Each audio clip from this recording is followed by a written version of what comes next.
Well, hello there, and welcome to the official Trending Now podcast. Yeah, your favorite show, Monday to Friday, 7 p.m. on CHCH, is now in podcast form as we recap the week that was on Trending Now. Louie Butko here with you. Thanks for joining us wherever you found us. We're glad you're here.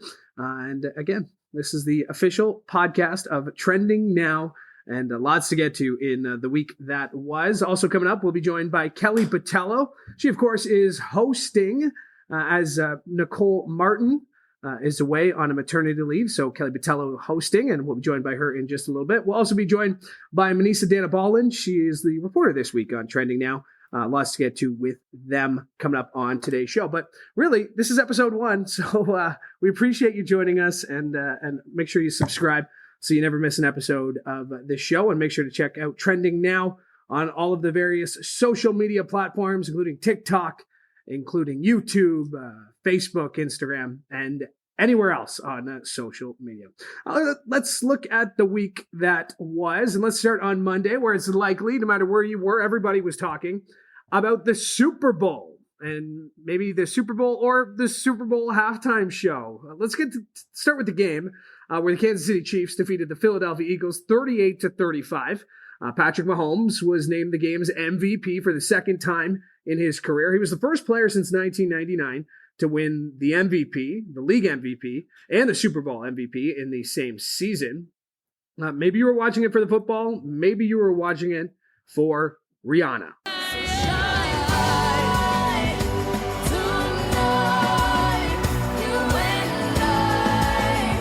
Yeah, Rihanna hit the stage for the first time in 7 years playing the halftime show. She also revealed that she was pregnant and then confirmed that news after the show.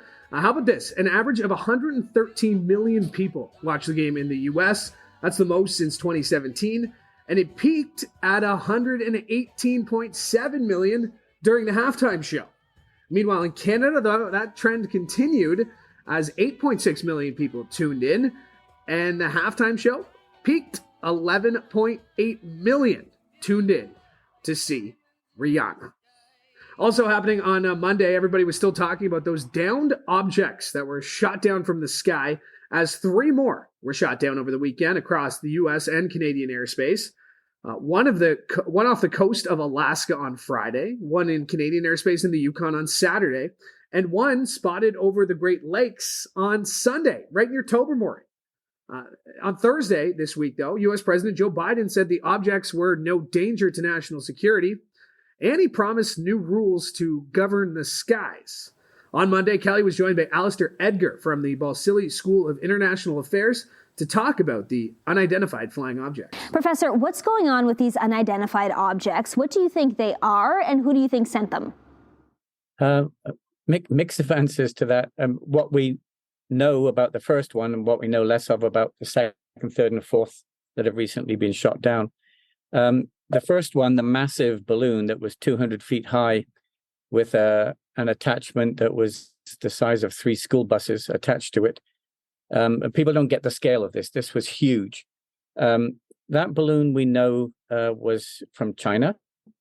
They argued that it was a weather balloon that had gone off course, which is nonsense. The scope and scale and what was found on it when it was investigated by aircraft, I mean, it had an array of radar sensors, communications, intercept equipment, stuff like that on it. So that one really was a spy balloon. The second, third, and fourth objects were somewhat smaller, still a good size, but smaller at a lower level. At least 2 of them, we believe, did not have propulsion mechanisms. But it seems like they all, in one way or another, are more than likely to be some form of communication monitoring balloons. When we hear UFOs, many of us think aliens. We heard officials say today that that's not the case, but still there are many questions. As a matter of national security, do you think Canadians and Americans will ever be given a straight answer as to what's going on? Never 100%. But if the government wants to put pressure on China, for example, and embarrass it somewhat, They might give more information if the U.S. government is trying to persuade China not to give as much support to Russia and therefore doesn't want to embarrass or alienate China. They may give less. It depends in part on the purpose of the information that's being given. Top officials say the likely reason as to why there have been so many objects spotted in the last few days is because they're keeping a closer eye on the skies after that Chinese spy balloon. Is it possible that these objects have been flying above us for much longer than we've known about? Sure, much longer than has been reported in the press, in public, much more. Now, I'm not a high-tech guy in terms of NORAD's monitoring, but from what I understand, given the Chinese, the first balloon, the big one, NORAD is now reporting on more. So NORAD is there to look for incoming missiles, right? That a balloon is not a NORAD threat. But now NORAD is reporting on the balloons because they are surveillance issues and they've been told to look out for them and report them. So I don't know whether there's more balloons. Certainly NORAD is now more willing to report on them. And what's really different is we're now more willing to shoot them down. That is the big difference, I think. Whether that's because we want to demonstrate to China or others that we're willing to do it, but DOD knows that they're there, but now we're willing to send up aircraft and fire a Sidewinder missile at them. Again, that was Kelly with Alistair Edgar from the Balsillie School of International Affairs. All right, moving on. Tuesday was Valentine's Day, a day to celebrate love, of course. But we were also learning more about a Monday night mass shooting at Michigan State University, where 3 students were killed and 5 were critically wounded after 43-year-old Anthony McRae opened fire. He later died from what police say was a self-inflicted gunshot wound as they were closing in on him. The attack, the 67th mass shooting in the U.S. in 2023 alone. That's according to Gun Violence Archive, and it came just hours before the 5-year anniversary of the Marjorie Stoneman Douglas High School shooting in Parkland, Florida. That one claimed 17 lives. Kelly was joined by an expert in mass violence, criminologist Sarah Daly, to discuss it further. Sarah, another horrifying mass shooting at a school, and as always, we heard officials sending out their thoughts and prayers, as well as others calling for stricter gun control. Is stricter gun control something that will simply never happen in the U.S.? Because certainly there have been enough deaths to foster change that just doesn't seem to be coming. You know, given the pattern that we've seen for the past 2-3 decades, I'm not optimistic about it, but I think there is so much support for change that it's necessary. And I don't know at this point how many deaths, how many injuries, how many lives need to be altered by this before politicians take notice. So I think this is going to take collective action from large groups of people to make things worse, because we keep saying not one more, and then there are new ones every day. And this is frustrating, and everyone is sad and angry. And when we see students and children and people who are now experiencing this multiple times in their lives, something has to be done. There has to be a breaking point. Police say the gunman died from a self-inflicted gunshot wound. Can you walk us through what a murderer in this situation would be thinking to kill others and then kill themselves? What could be a motive for something like this? Typically what we know about law enforcement and first responder actions in an active shooter situation is that they will shoot to kill with the attacker. And so we can assume pretty safely that anyone who is thinking about this or planning to do this will be suicidal before they go into this. But this is almost a symbolic act, that this isn't, a single target or retaliation or revenge, that this type of act is an act of chaos and just harm, mass harm, before they either die by suicide at their own hand or at the hands of the police. It's only February, and the U.S. is reeling from dozens of mass violence incidents. Today marks 5 years since the Parkland school shooting that killed 17 people. Do you feel like Americans are becoming desensitized to this violence? I don't want to use the term desensitized, because I think we're all kind of rightly shocked and horrified and saddened every time that it happens. But I think that we bounce back from it quicker. So, the next thing will be in the news tomorrow or the day after. And unless people were kind of intimately traumatized by it, they're a part of the MSU community or otherwise, people tend to move on a little bit quicker. But I think with the rapid pace at which we're seeing these, hopefully that will be a call to action. But I think we're all just collectively exhausted by this. And we don't know how to sit with this trauma, because if we did, I think it would be debilitating. Continuing on through the week, former South Carolina governor and ambassador to the United Nations, Nikki Haley, announced her bid for the Republican nomination for president in 2024. She became just the second declared candidate, joining former President Donald Trump. The 51-year-old initially planned not to run against Trump. There's tape. You can hear her say, "I'm not going to run against Trump." But she recently told him that she had changed her mind and she was going to run. According to a Reuters Ipsos poll that was released on Tuesday, Haley got just 4% of support from registered Republicans. That's behind Trump's 43% and not declared, but possible, likely Florida Governor Ron DeSantis, who got 31%.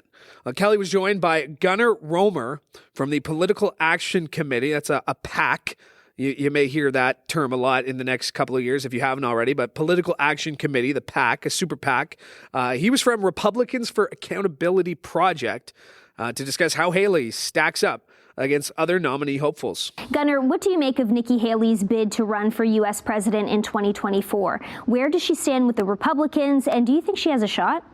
Yeah, I think the main thing about Nikki Haley's candidacy is, first, she has a very impressive personal background. She has foreign policy experience. I'd say that, if this were a Republican primary, presidential primary 12 years ago, 16 years ago, she'd be a leading contender. But right now, I think the problem with Nikki Haley is that she has no clear constituency. And what the Republican primary base wants is, I think, a little bit different than what Nikki Haley offers.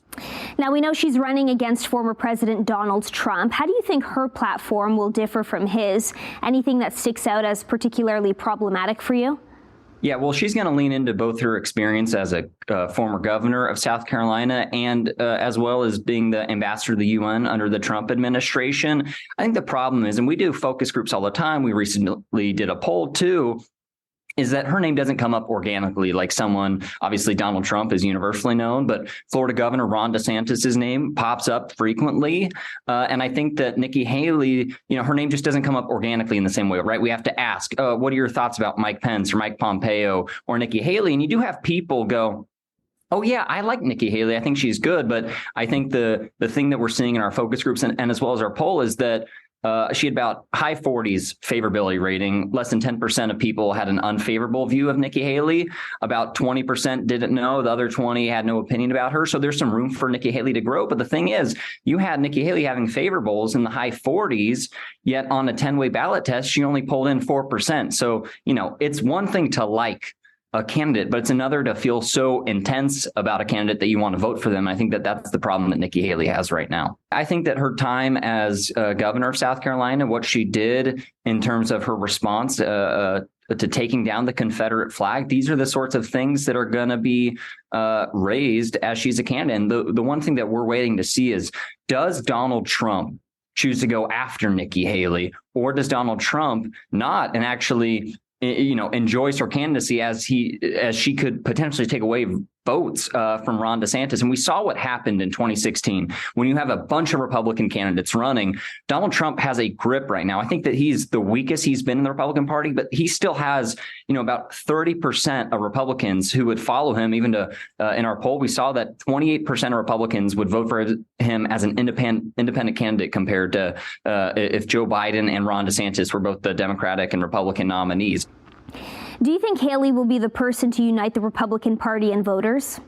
We'll see. I think a lot depends on what happens with Ron DeSantis. If he chooses to run, he is the clear right now alternative to Donald Trump, because he's able to sort of toe the line between, being his own sort of Republican firebrand and also being MAGA enough and stoking those culture wars. So I think that we need to see what happens with Ron DeSantis. And the thing about DeSantis, however, is he is untested on a national stage. What do the dynamics look like if Ron DeSantis and Donald Trump are on the same debate stage? We saw what happened in 2016 when Donald Trump went after each candidate one by one and took them down. Oftentimes it happened on the debate stage. As the week continued, we continued to deal with the fallout of John Tory's resignation as the mayor of Toronto last week after it was revealed he had an extramarital affair with an employee of his who was working in the mayor's office. Tory announced his resignation Friday night after the Toronto Star had broken the story, but he stayed on to make sure that his budget, which was enacted with his new strong mayor powers that were handed down from the province late last year, he had to make sure that his budget was passed. And then it was after that, late Wednesday night, he announced that he would resign as of Friday, as of today, 5 p.m., and Kelly caught up with crisis communications expert Julie O'Driscoll on Thursday's show to grade how Tory handled the initial announcement and the fallout. As a crisis communications expert, what did you think of his speech, and how would you have advised him? I would have told him, you take accountability for it. I would have probably pulled away less from the actual relationship and more pointed more towards the work he's doing at the city. I don't think you want to, draw a lot of attention to what he did. Obviously, a terrible, terrible error in judgment. But from the perspective of what he said, I think he should have. I don't think he should have resigned. So I think he needed to focus more on the challenges ahead for the city and what he needed to do to continue that work. I think he took something that was a spark and took a blowtorch to it and made it a fire. I think the statement from his lawyer to the Star story probably would have been sufficient for Friday night. See how the story plays out over the weekend and then make some decisions Monday morning. Instead, it sort of left this vacuum over the course of the weekend for the different camps to start talking and providing opinions. And it added a lot of confusion and chaos to the weekend. From a professional perspective, is having a consensual affair reason enough to resign as mayor? Do you think he could have just apologized and stayed on? I think he could have survived it if he did it, for sure. I think as politicians, we need to, again, do not have an affair with a staff member. She hasn't filed a complaint to my knowledge, and she wasn't working for him as of last week. I'm not sure when she started her other position, but at the end of the day, he took accountability for it. He apologized, and Toronto needs somebody who can competently work with all levels of government, and John Tory was effectively doing that. From the perspective of what's going on in the city of Toronto right now and some of the decisions that have to be made, he took accountability for it. I'm sure he had to have a lot of really uncomfortable, honest conversations on Friday afternoon. And I think from the perspective of the city and the decisions that have to be made right now as far as transit and infrastructure, housing, they needed a steady hand right now. And I think a lot of that's sort of been thrown into chaos right now. What do you think is next for John Tory? Is his reputation, besides this affair, good enough to land him another high-profile job, or do you think he'll retire? I don't think John Tory is the type of man who'll ever fade into retirement. He's had a lot of public-facing jobs. He sits on the board of a very, big public company. So I think John has obviously a promising future ahead of him. I think resigning last night, I think seeing through the budget, making sure that happened and came to a conclusion, I think is the first step for him in rehabilitating his public image. And as I said, I don't see him as somebody who fades into retirement easily. That was Kelly with Julie O'Driscoll chatting John Tory. And speaking of Kelly, very pleased to be joined with her now to discuss today's big story. As the Public Order Emergency Commission has concluded, the federal government met the threshold for invoking the Emergencies act to end the Freedom Convoy protest and blockade. And Kelly, you've been working this story all day. What do you take away from this? Well, hey, Louie, first of all. Yeah, really big news today. It's been almost a year in the making, like almost a year today. A year ago, Trudeau, implemented the Emergencies Act, which was immediately met with so much backlash. Really big day for him. Obviously, he spoke about it today as well. And, he met the threshold for imposing this. So obviously, good day for him and the Liberal government. But yeah, lots of backlash immediately following this. And people really wanted to know how he could do something like this, and if it was justified. So that's when the inquiry started. Heard from like 76 witnesses, 50 experts, and Trudeau himself testified at this inquiry. And the goal was to be transparent about what happened and why it happened. And yeah, the findings today were that Trudeau was right and he implemented it and should have implemented it. So yeah, and there was a little bit of a shot at the Ontario provincial government, and that's getting some reaction. I'm sure it's going to be played out. In terms of the rest of the week, what else do you think we're going to remember this week by? I mean, it was packed, and I know you do that. You got so much stuff in just that half hour of show. A lot of it flies by. But what are you going to think back this weekend and think, wow, like that really happened? Well, I think definitely this week is John Tory's last week. Today's his last day as mayor, and wow, what a bombshell! What a scandal that was last week. And, he's going to be making some remarks today. It's his last day in office. And I think we're going to remember this week as the week that it all went down. We heard some crazy things that I don't think anyone was expecting. And yeah, so I worked on that yesterday and I went and, kind of did a recap of his career. He's had such a remarkable career. Yeah. And it's kind of sad that he's going out in this way, but wow. What a week for John Tory. Yeah, and to that point, I was here Friday night when the news broke, and we were all looking around at each other. And it's a little bit quiet here, letting our listeners know that Friday nights are not the hub of activity here. But as soon as that happened, everything really came to go. I know you're busy getting ready for today's show, so thank you for doing this. I really appreciate it, and make sure to subscribe to this podcast. Okay, I will. Thanks, Louie. My thanks to Kelly Botelho for joining me on our very first episode of the Trending Now podcast. And my thanks to my next guest, who's been a reporter all week, Manesa Dhanabalan. Manesa, how you doing? Welcome to the podcast. Thank you for having me, Louie. You're technically the second guest on the podcast, but still not a bad number to beat. You were going to say something about being number two, weren't you? You were going to say something about being number two. Hey, listen, I was ready for the joke. You can number two. And that's how the podcast goes. This is the podcast. This isn't the show. Okay. Yeah, this isn't the show. A joke about number two. Why not? It's our show. We can do whatever we want. How was your week? My week has been pretty great, actually. So I've got a mix of stories this week. So there's a couple of serious stories. Like today, I'm covering the conflicts in Haiti. And yesterday, I was actually covering the New York Times coverage and the backlash that they're going through for the way they have been writing pieces on covering the transgender community. That's the J.K. Rowling article and the reaction to defending J.K. Rowling. That was that story, right? Yeah. So that there was like actually other articles in the past that kind of got the backlash and the issues going. Yeah. But then that article specifically came out after they actually sent the letter. Okay. And then New York Times came back with a response to the media, and then after that they put that article out, which just kind of makes things worse a little bit. But a couple other stories, like the other two stories that I've done this week was a little bit more fun.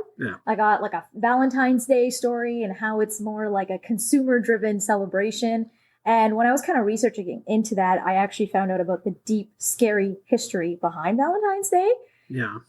You didn't know that this is the Saint Valentine did weddings in secret. Like, that's the background, right? What's No, okay. Actually, I found out about the Roman tradition, the Lupercalia.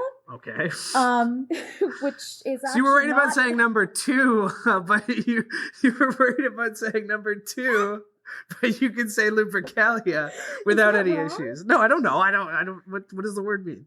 So it's actually You did the story. Let's not even go there. Okay, all right, sure. Okay, go check out the story. It's on the Trending Now YouTube page. It's in the background, right? Did it make the story? Yes. Yeah. Yes. Okay. Yeah. Of course, it made the story. Everything Yes. is covered in there. All right. So Trending Now YouTube is where you can find Manesa's Valentine's Day story if you haven't already seen it, or anywhere on social media. And the one thing we were also talking about was the Super Bowl. I mean, everybody was talking about that Monday. Yes. So the Super Bowl was kind of fun because even on Friday, I had like I covered a story about the ads and the millions of dollars that's actually being spent on those ads. And then, I watched the Super Bowl on the weekend too, saw those ads, pretty fun. Yeah. And then Monday came along and it was like a wrap up of the Super Bowl. So that was pretty fun. Did you have a favorite commercial? Yes. My favorite commercial is the Binky Dad commercial for Kia. You remembered her favorite Binky, right? Binky. You forgot the Binky? I forgot the Binky. Tragic. Hashtag Binky So that's Dad. the one where like the dad, it was just like an ordinary guy. And like he goes to a resort with his family and then the wife was just like, the mom was just like, oh, did you remember her Binky? Because like the baby starts crying. Yeah. And then he starts like rushing back through mountains and stadiums and he goes and gets the Binky and then he got the wrong one. So that was kind of funny. There was one commercial for dog food that I saw. So the USA Today did their ad meters. So they measure the ads, basically get people to watch them and rate them. It was a dog commercial with the life of a dog.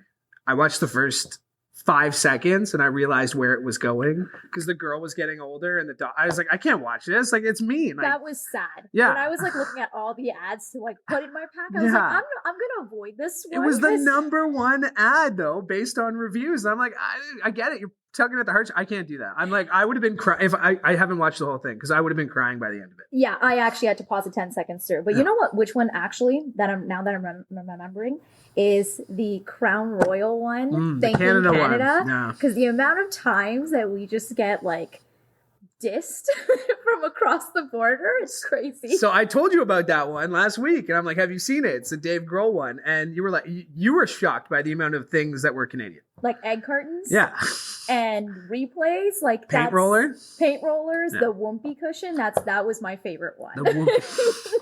Manesa, thank you for being number 2.